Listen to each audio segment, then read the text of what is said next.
আজকে আমরা বায়ুমণ্ডল চ্যাপ্টার দ্বিতীয় ভাগটা পড়ব, অর্থাৎ ঘূর্ণবাত, যেটা ক্রান্তীয় ঘূর্ণবাত, নাতিশীতোষ্ণ ঘূর্ণবাত আর প্রতীক ঘূর্ণবাত, তারপরের এই অংশটা। এখানে আজকে পড়ানো হবে বায়ুমণ্ডলের ত্রিকোষ তত্ত্বের বর্ণনা দাও, অর্থাৎ এই টপিকটাই, এই প্রশ্নগুলো পড়তে হবে, যার মধ্যে শর্ট প্রশ্নের জন্য পড়তে হবে ITCZ কি, গর্জনশীল চল্লিশা কি, হ্রস্ব অক্ষাংশ কী, এবং তারপরে পড়তে হবে রসবি তরঙ্গ কী। রসবি তরঙ্গের ক্ষেত্রে লো জোনাল ও হাই জোনাল ইন্ডেক্স বলতে কোন অংশটাকে বোঝানো হয় বা কোন অবস্থাকে বোঝানো হয়। ওয়াকার সার্কুলেশন কী এবং ওয়াকার সার্কুলেশন কীভাবে সৃষ্টি হয় বা নামকরণ কীভাবে হলো। এই ওয়াকার সার্কুলেশনের সক্রিয় অবস্থা ও নিষ্ক্রিয় অবস্থা। এরপরে পড়ব জেট স্ট্রিম কী, জেট স্ট্রিমের কী কী বৈশিষ্ট্য এবং জেট স্ট্রিম কত প্রকার হয়।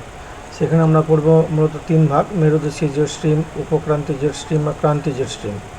কোন অঞ্চলে দেখা যায় এগুলো, সেগুলো জেনে রাখতে হবে।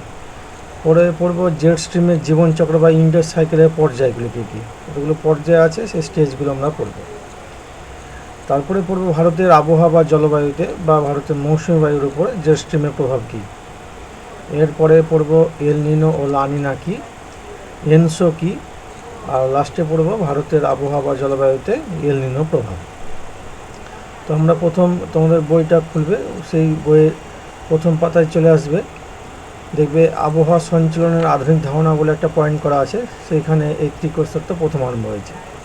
এই তিনটে কোষের তত্ত্ব 1951 সালে বিজ্ঞানী পলম্যান প্রথম উত্থাপন করেন।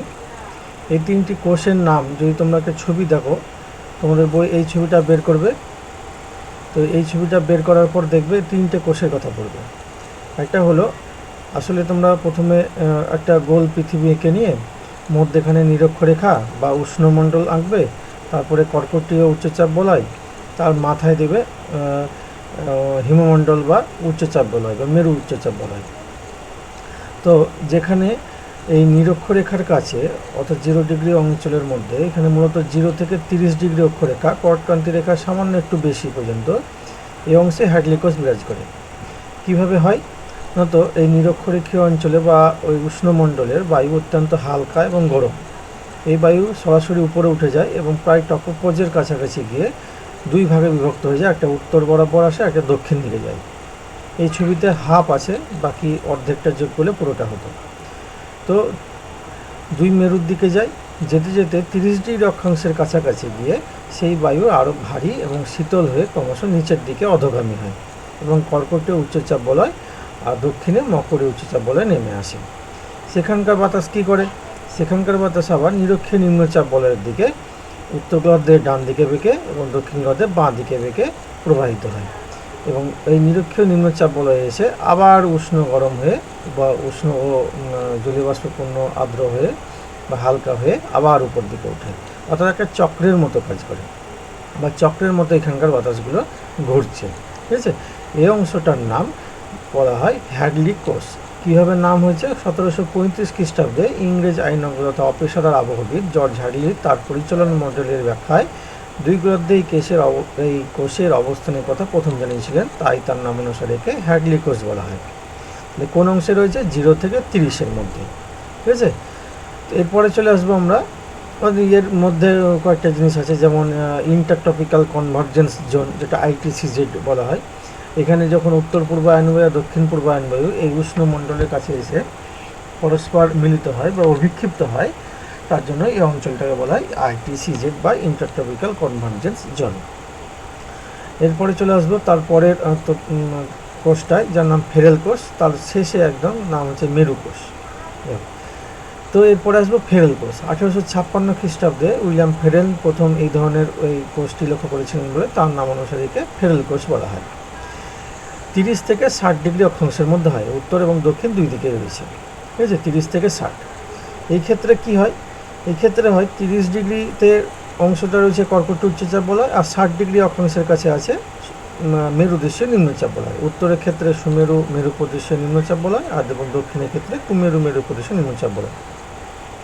তো কর্কটীয় উচ্চচাপ বলয় বা মকরীয় উচ্চচাপ বলয় থেকে কি করে, উত্তর দিকে সুমেরু মেরু প্রদেশীয় নিম্নচাপ বলয়ের দিকে বাতাস যায় এবং দক্ষিণে মকরীয় উচ্চচাপ বলয় থেকে কুমেরু মেরু প্রদেশের নিম্নচাপ বলয়ের দিকে বাতাস যায়, সেখানে গিয়ে আবার হালকা হয়ে সোজা উপরে উঠে যায়, উপরে গিয়ে আবার দক্ষিণে এবং উত্তরে দুই ভাগে বিভক্ত হয়ে আবার কর্কটীয় উচ্চচাপ বলয়ে অধোগামী হয়ে নেমে আসে। অর্থাৎ এখানেও একটা চক্র বা কোষের মতো অবস্থান করছে। এই কোষটার নাম ফেরেল কোষ। এরপরে এই ফেরেল কোষের ক্ষেত্রে আমরা একটা পড়বো, যেহেতু এই কর্কটীয় উচ্চচাপ বলয় থেকে আর মকর উচ্চচাপ বলয় থেকে বাতাসগুলো দুই মেরু প্রদেশের নিম্নচাপ বলয়ের দিকে যাচ্ছে। তো এই বিশেষ করে উত্তর থেকে দক্ষিণ গোলার্ধে যেহেতু স্থলভাগ কম, তার জন্য এই বাতাস প্রচণ্ড বেগে যে যায়। তো এই প্রচণ্ড স্পিডে বা বেগে যাওয়ার জন্য এর একটা বিশেষ নাম আছে। এর নাম হচ্ছে 40 ডিগ্রি দক্ষিণ অক্ষাংশে এর নাম গর্জনশীল 40, আসলে এটি পশ্চিমা বায়ু। 50 ডিগ্রি অক্ষাংশের নাম প্রবর্তক 50 এবং 60 ডিগ্রি অক্ষাংশের নাম তীক্ষ্ণ চিৎকারকারী 60। ঠিক আছে, এটা পশ্চিমা বায়ু, তার বেগের উপর নির্ভর করে এর নাম এইরকম নামকরণ হয়েছে। এরপরে শেষতম কোষ আসবো, যার নাম মেরু কোষ বা পোলার সেল। এটা 60 থেকে 90 ডিগ্রির অক্ষাংশের মধ্যে হয়, উভয় গোলার্ধে হয়। ঠিক আছে, এখানে কি হয়, যেহেতু দুই মেরু এবং হিমমণ্ডল অর্থাৎ উচ্চচাপ বলয় সুমেরু এবং কুমেরু, তো সেই উচ্চচাপ বলয়ের বাতাস কী হয়, উত্তর গোলার্ধে সুমেরু প্রদেশের নিম্নচাপ বলয়ের দিকে আসে এবং দক্ষিণ গোলার্ধে কুমেরু বৃত্ত প্রদেশের নিম্নচাপ বলয়ের দিকে বাতাস আসে।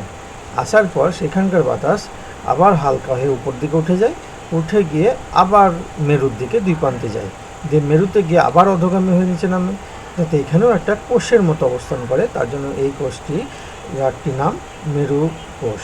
ঠিক আছে, এই তিনটি কোষ পড়লে আমরা এখানে অশ্ব অক্ষাংশ বলে একটা অংশ পড়বে তোমরা।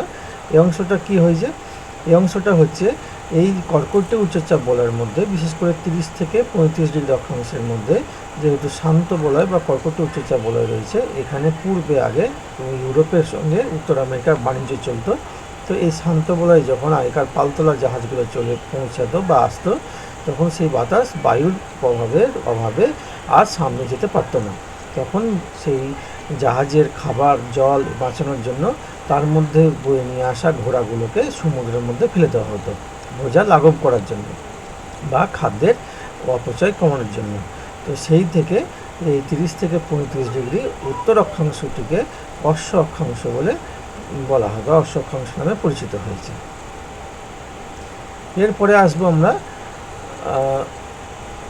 রসবি তরঙ্গ। রসবি কী ব্যাপারটা, এটা হচ্ছে যেমন নিম্ন বায়ুমণ্ডলেও এই উচ্চচাপ নিম্নচাপের অবস্থা বিরাজ করে, ঠিক একই রকমভাবে ঊর্ধ্ব বায়ুমণ্ডলেও কিন্তু একই রকম অবস্থা বিরাজ করে। ঊর্ধ্ব বায়ুমণ্ডলের ক্ষেত্রে কী হবে, নিরক্ষরেখার কাছাকাছি নিম্নচাপ এবং মেরু অঞ্চলের দিকে হবে উচ্চচাপ। তো সেখানকার বাতাস সবসময় এই নিরক্ষীয় অঞ্চলের দিকে আসার চেষ্টা করবে। ঠিক আছে, অর্থাৎ বাম দিক থেকে ডান দিকে আসার চেষ্টা করবে। এই বায়ুকে পশ্চিমা বায়ু বলা হয়, কিন্তু স্থলভাগের বা অনুভূমিকভাবে এর পশ্চিমা বায়ু আর এই পশ্চিমা বায়ুর আলাদা কিন্তু। হ্যাঁ, এই পশ্চিমা বায়ু হচ্ছে উত্তর গোলার্ধে বাম দিক থেকে ডান দিকে আসে, দক্ষিণ গোলার্ধেও বাম দিক থেকে ডান দিকে আসে। এই বায়ু প্রবাহ যেহেতু অনেক দূর অঞ্চল জুড়ে আসে এবং প্রচণ্ড স্পিডে আসে, তো সেই বাতাসটির নামকে বা সেই বাতাসটাকে বলে রসবি তরঙ্গ। ঠিক আছে, 1939 খ্রিস্টাব্দে সুইডিশ বংশোদ্ভূত মার্কিন আবহবিদ কার্ল গুস্তাভ রসবি এই ঊর্ধ্ব বায়ুমণ্ডলের পশ্চিম বায়ু প্রবাহে এই বৃহদাকৃতি তরঙ্গের সৃষ্টি হওয়ার বিষয়টি আবিষ্কার করেন এবং সেই জন্য তারই নাম অনুসারে রসবি তরঙ্গ বলা হয়। এই দুটো ইন্ডেক্স আছে, একটা লো জোনাল ইন্ডেক্স, একটা হাই জোনাল ইন্ডেক্স। যখন অক্ষাংশগত বিস্তার অর্থাৎ যখন খুবই বাঁক নিয়ে হিমমণ্ডল থেকে নিরক্ষীয় মণ্ডলের দিকে আসবে, অর্থাৎ বাঁকগুলো কেমন হবে, উত্তর দক্ষিণে বেশি কাঁপা হবে। উত্তর থেকে দক্ষিণে যদি বেশি বাঁক নিয়ে থাকে তাহলে সেই অংশটাকে বলে লো জোনাল ইন্ডেক্স, এবং কম বাঁক নিলে এটা বলে হাই জোনাল ইন্ডেক্স। ঠিক আছে, এরপরে চলে আসবো আমরা ওয়াকার সার্কুলেশন। ওয়াকার সার্কুলেশন বলতে কী বোঝানো হয়, তো এই যদি আমরা প্রশান্ত মহাসাগর একটা ছবি বের করি, তাহলে দেখব এই প্রশান্ত মহাসাগর পৃথিবীর বৃহত্তম মহাসাগর, তার ডান দিকটায় রয়েছে অর্থাৎ পূর্ব দিকে রয়েছে উপর দিকটা উত্তর আমেরিকা, নিচের দিকে দক্ষিণ আমেরিকা, এবং বাম দিকে রয়েছে অস্ট্রেলিয়া নিচের দিকে, এবং উপরের অংশ কি ইন্দোনেশিয়া মালয়েশিয়া এইসব এশিয়ার ডান দিকের অংশটা। ঠিক আছে, মায়ানমার থাইল্যান্ড ফিলিপাইন্স দ্বীপপুঞ্জ জাপান এগুলো রয়েছে। তো এই অংশটায় প্রশান্ত মহাসাগর বিশেষ করে ডান দিকে এই দক্ষিণ আমেরিকার দক্ষিণ বরাবর একটা শীতল স্রোত প্রবাহিত হয়, যার নাম হাম্বোল্ট স্রোত। এই শীতল স্রোতের জন্য সেখানকার আবহাওয়া, তো পেরু চিলির উপকূলগুলো সবসময় ঠান্ডা অবস্থায় বিরাজ করে, বা ঠান্ডা মানে সেখানে উচ্চচাপ বিরাজ করে। কিন্তু গ্রীষ্মকালের দিকে কি হয়, অর্থাৎ যখন আমাদের এই ডান দিক অর্থাৎ এশিয়ার ডান দিকের অংশটা, এই অংশটাতে কিন্তু নিম্নচাপ বিরাজ করে, ঠিক আছে। তো এই উচ্চচাপের বাতাস কী হয়, এই নিম্নচাপের দিকে যায়। উচ্চচাপ কেন বিরাজ করে, তার আরেকটা কারণ হচ্ছে, দেখো এইটা নিরক্ষরেখার দক্ষিণ দিকে অবস্থিত এই পেরুচিলিটা, আর এদিকে ভারত বলো, মায়ানমার, থাইল্যান্ড, এগুলো সব উত্তর গোলার্ধে অবস্থিত। তো উত্তর গোলার্ধে যখন গ্রীষ্মকাল, তখন তো দক্ষিণ গোলার্ধে শীতকাল, এমনিতেই ওখানে ঠান্ডা হওয়ার কথা, তারপরে শীতল স্রোত, তার জন্য উচ্চচাপ। এবং সেখানকার বাতাস কী করে, এই নিরক্ষরেখা বরাবর ডান দিক থেকে বাম দিকে আসে, বাম দিকে এসে নিরক্ষরেখা যেই অতিক্রম করে ওই রকম ঠিক একদম ডান দিকে বেঁকে যায়। কারণ ফেলের সূত্র অনুসারে উত্তর গোলার্ধে বাতাস ডান দিকে বেঁকে যায়, তাই এই বায়ুটা মৌসুমী বায়ু রূপে ভারতে প্রবেশ করে। সেখানে বৃষ্টিপাত হওয়ার পরে আস্তে আস্তে সেই বাতাস উপরে উঠে যায়, উপরে গিয়ে ক্রমশ হালকা হয়ে আরও উপর দিকে ওঠে এবং ক্রমশ ডান দিকে সরতে সরতে যায়, গিয়ে ঠিক ওই দক্ষিণ আমেরিকার কাছে গিয়ে ভারী হয়ে আবার নিচের দিকে নামে। এই যে একটা কোষের মতো বা একটা চক্রাকার বায়ুপ্রবাহ লক্ষ্য করা যাচ্ছে, এই চক্রটার নাম হলো স্যার গিলবার্ট ওয়াকার, তার নাম অনুসারে এর নাম দিয়েছিলেন ওয়াকার সার্কুলেশন, ঠিক আছে। এইটা কিন্তু এই ওয়াকার সার্কুলেশনের সঙ্গে আমরা পরে পড়বো এল নিনো লা নিনা, সেটাও কিন্তু এর সঙ্গে যুক্ত, ঠিক আছে। তো এই ওয়াকার সার্কুলেশনের দুটো অবস্থা আছে, একটা নিষ্ক্রিয় অবস্থা, একটা সক্রিয় অবস্থা, একটা নিষ্ক্রিয় অবস্থা, ঠিক আছে। যখন দেখো লিখেছে যে ক্রান্তীয় প্রশান্ত মহাসাগরের পূর্ব পশ্চিম ভাগের মধ্যে বায়ুচাপ পার্থক্যের জন্য সঠিকভাবে বায়ু সঞ্চালন ঘটে বা আবর্তিত হয়, তখন ওয়াকার সার্কুলেশন ঠিকঠাক কাজ করে। অর্থাৎ পেরুচিলি অর্থাৎ দক্ষিণ আমেরিকার দক্ষিণ দিকে বা ডান দিকটায় রয়েছে উচ্চচাপ এবং এশিয়ার ডান দিকটায় রয়েছে নিম্নচাপ, তখন কিন্তু সক্রিয় অবস্থা। কিন্তু যদি তার উল্টো হয়ে যায়, তাহলে সেই বায়ু আর স্পিডে আসতে পারবে না, অর্থাৎ দুর্বল হয়ে যাবে, তখন সেই অবস্থাকে বলে নিষ্ক্রিয় অবস্থা, ঠিক আছে। এল নিনো এরপরে আছে সাউদার্ন অসিলেশন। এখানে পড়বে তোমরা এই ওয়াকার সার্কুলেশনের এই বিপরীত অবস্থা যদি বিরাজ করে, তাহলে দক্ষিণ গোলার্ধে আবহাওয়ার একটা গণ্ডগোল বা গোলযোগ দেখা যায়, তো সেইটাকে বলে সাউদার্ন অসিলেশন বা দক্ষিণী দোলন, ঠিক আছে। এরপরে পড়বো আমরা জেট স্ট্রিমের কথা। জেট স্ট্রিম মানে কি, দেখো জেট মানে জানি আমরা জেট বিমান এসব বলি, অর্থাৎ প্রচণ্ড স্পিডে যায়, এবং স্ট্রিম মানে স্রোত, অর্থাৎ অনুভূমিকভাবে ভূপৃষ্ঠে সমান্তরে যাবে না, উপরে যাবে, তো তার জন্য নাম হচ্ছে স্ট্রিম, ঠিক আছে। সংকীর্ণ পথ দিয়ে প্রবল বেগে যদি যায়, তখন তার নাম হবে জেট স্ট্রিম।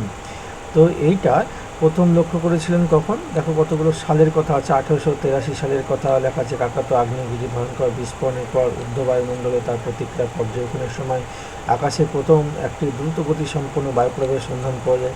এরপরে 1920 সালে পাওয়া যায়, এরপরে 1939 সালে পাওয়া যায়। কিন্তু সবচেয়ে আশ্চর্য ঘটনা ঘটে, এটা ঠিক আমেরিকা যুক্তরাষ্ট্রে হাইতি বলে একটা দ্বীপ আছে, সে হাইতি দ্বীপ থেকে এই যুদ্ধবিমানগুলি যখন জাপানে বোমাবর্ষণ করতে আসে, তখন আসার সময় কিন্তু প্রচণ্ড বাধার সম্মুখীন হয়।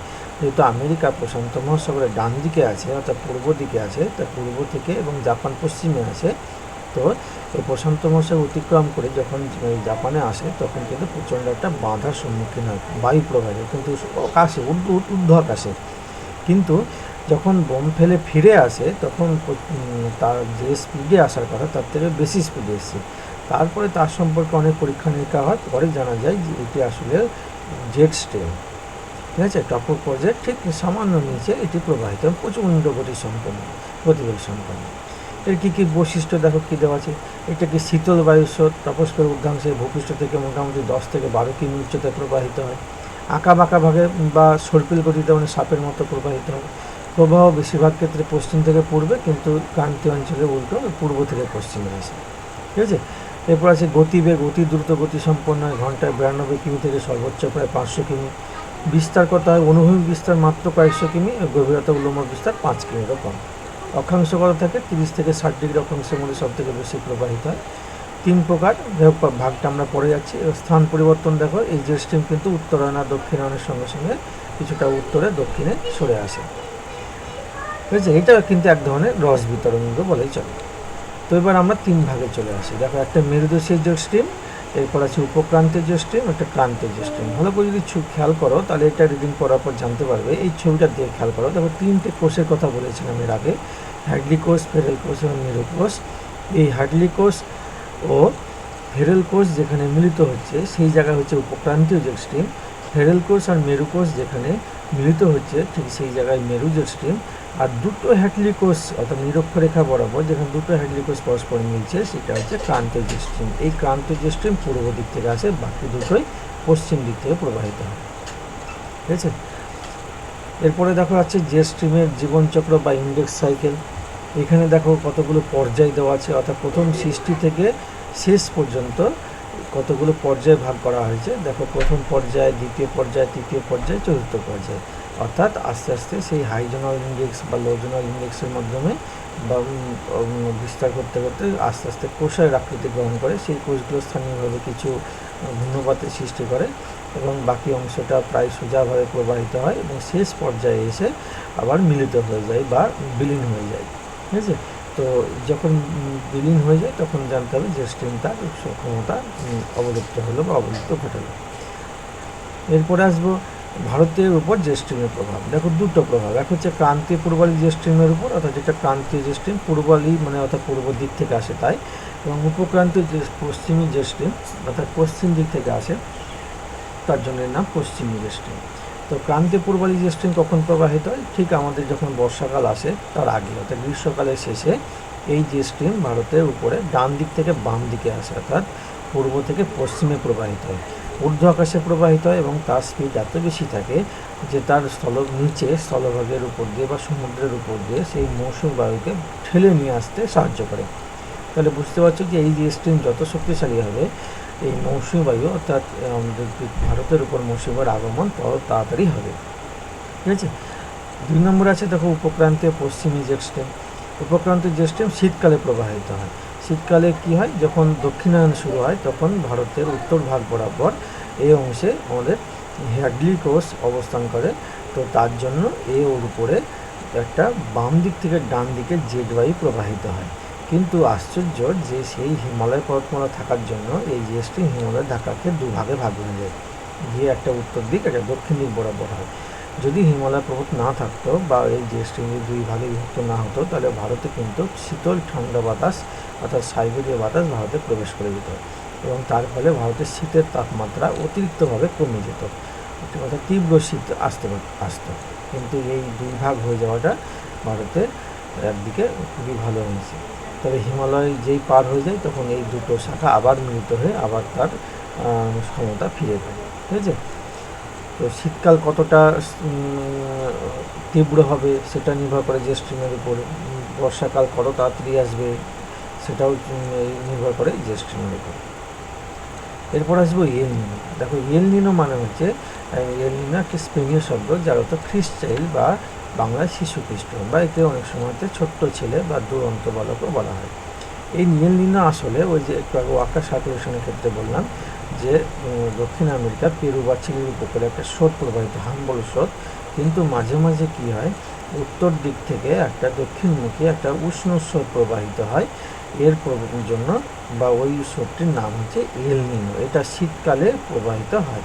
শীতকালে আমরা জানি ডিসেম্বর মাসে আমাদের শীতকাল সময়, তো সেই সময় যীশু খ্রিস্টের জন্ম মাস 25শে ডিসেম্বর, আর সেই যীশু খ্রিস্টের জন্মের অর্থাৎ সেই মাসের ঘটে বলে একে যীশু খ্রিস্টের বা শিশু খ্রিস্টের সঙ্গে তুলনা করা হয়েছে।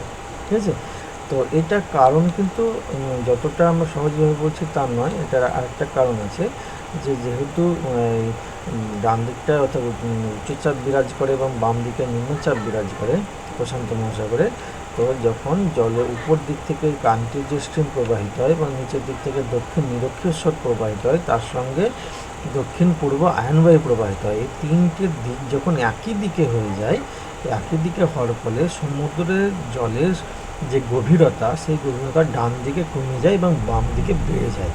কিন্তু জল তো সবসময় ব্যালেন্সে অর্থাৎ একই সমতলে থাকার চেষ্টা করে। তো যখন কম হয়ে যায় তখন কী হয়, নিচ থেকে গরম জল উপরে উঠে থাকে বা আপউইলিং ঘটে, যার ফলে সেখানকার আবহাওয়াটাও গরম টাইপের হয়ে যায় এবং সেখানকে প্রচুর প্রাণী জীবজন্তু ওই জলের মধ্যে থাকা অংশ মারা যায় এবং সেখানকার মারাত্মক গোলযোগ দেখা যায়। ঠিক আছে, অর্থাৎ আবহাওয়ার সব উল্টো কাজ করে। তবে এই ধরনের জিনিস যে প্রতি বছর হয় তাও নয়, এটা 2 থেকে 7 বছর অন্তর ঘটে থাকে। ঠিক আছে, এরপরে দেখো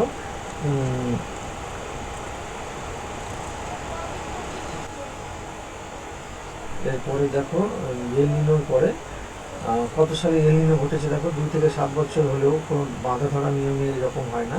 1986 থেকে 87 সালে একবার হয়েছে, 1991 থেকে 92 সালের মধ্যে হয়েছে, 94, 97, 98, দেখো 2 থেকে 7 বছর মিলছে না। কোনোবার 2 বছর হচ্ছে, কোনোবার দেখো 3 বছর পরে হচ্ছে, কোনোবার দেখো আবার 4 বছর হয়েছে, কোনোবার পরের বছরে হয়ে গেছে, আবার তারপরের বছর হয়েছে, তারপর আবার 2 বছর হয়েছে। অর্থাৎ এই যত জলবায়ুর পরিবর্তন ঘটবে তত আমাদের পৃথিবীতে এরকম বাঁধা ধরা নিয়মগুলো চেঞ্জ হবে, অর্থাৎ সবই উল্টো পাল্টা নিয়মে চলবে। এরপরে আসবো লা নিনা, ঠিক আছে। এল নিনোর একটা ব্যাপার আছে, ভারতের আবহাওয়ার উপর এল নিনো প্রভাব একটা বলেছি, তো এটা অল্প দেখে নাও যে যখন কিন্তু এই এল নিনো প্রবাহিত হয়, এল নিনো মানে কি, গরম সমুদ্র স্রোত। তো এই যখন প্রবাহিত হয় তখন যে জায়গায় উচ্চচাপ থাকার কথা সেই জায়গায় গরম জল বা গরম স্রোত প্রবাহিত হলে সেই জায়গায় নিম্নচাপ হয়ে যাবে। এটা প্রশান্ত মহাসাগর যদি বাম দিকে অর্থাৎ ভারতের ডান দিকটা যদি এখানে নিম্নচাপ বিরাজ করে, আবার এইদিকে দক্ষিণ আমেরিকার দক্ষিণ উপকূলে সেখানেও যদি নিম্নচাপ বিরাজ করে, তাহলে সেই উচ্চচাপ বা সেখানকার উচ্চচাপ থেকে যে বাতাস আসতো সেটা তো আসবে না, বরঞ্চ ওইখানেই বৃষ্টিপাত ঘটাবে। তার ফলে কী হবে, আমাদের মৌসুমি বায়ু ঠিকঠাক আসবে না। তার জন্য বলা হয় যে এল নিনো যে বছর প্রবাহিত হয় সেই বছর আমাদের ভারতে মৌসুমি বায়ু আসে না বা দেরিতে আসে, ঠিক আছে। এবার তোমরা জানো যে মৌসুমি বায়ু দেরিতে আসলে কী হবে, খরা সৃষ্টি হয় প্রচণ্ড, ঠিক আছে।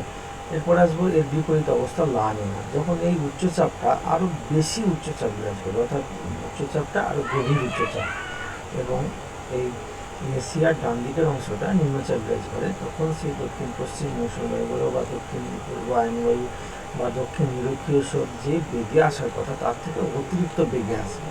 এর ফলে কী হবে, এই যে এই ঘটনাটাকে বলে দিই, তো এই ঘটনাটা হচ্ছে ঠিক এল নিনোর যেহেতু বিপরীত অবস্থা, অর্থাৎ এখানে বেশি ঠান্ডা হয়ে গেছে, যার ঠান্ডা থাকার অবস্থা তার থেকে বেশি শীতল, সেই জন্য এই অংশটাকে বলা হয় এর উল্টো লা নিনা, এল নিনোর উল্টো, তাই জন্য একে বলে লা নিনা। লা নিনা একটি স্পেনীয় শব্দ যার অর্থ গার্ল চাইল্ড বা লিটিল গার্ল বা একে শান্ত বালিকা বলা হয়, ঠিক আছে। মেয়ের সঙ্গে তুলনা, বাচ্চার মেয়ের সঙ্গে তুলনা করে। এবার সে যখন খুবই উচ্চচাপ বিরাজ করে তখন এই বাতাস অতিরিক্ত বেগে আসে, এর ফলে তখন আমাদের মৌসুমি বায়ু যে সময় আসার কথা তার অনেক আগেই চলে আসে। এবার তোমরা জানো মৌসুমি বায়ু আগে চলে আসলে কী হবে, বন্যা হয়ে যাবে, ওটা ভারতে বৃষ্টিপাত বেশি হতে আরম্ভ করবে এবং সেইবার বন্যা হয়ে যাবে, এবং যে বৃষ্টিপাত তাড়াতাড়ি হয়ে যাবে তারপরে হঠাৎ করে আবার শুকিয়ে যাবে। অর্থাৎ এল নিনো প্রবাহিত হলে আমাদের খরা হয় এবং লা নিনা প্রবাহিত হলে আমাদের সে বছর বন্যা হয়, ঠিক আছে। যদিও পুরোপুরি একদম এল নিনো লা নিনোর উপর নির্ভরশীল না, তার সঙ্গে যে স্ট্রিমের সঙ্গে সম্পর্কিত। দেখো লা নিনা কোন কোন বছর প্রবাহিত হয়েছে, দেখো 1998, 89 সালে, 1995 থেকে 96 সালে, 1998 থেকে 99 সালে, আবার 2008 এবং 2011 খ্রিস্টাব্দ, ঠিক আছে।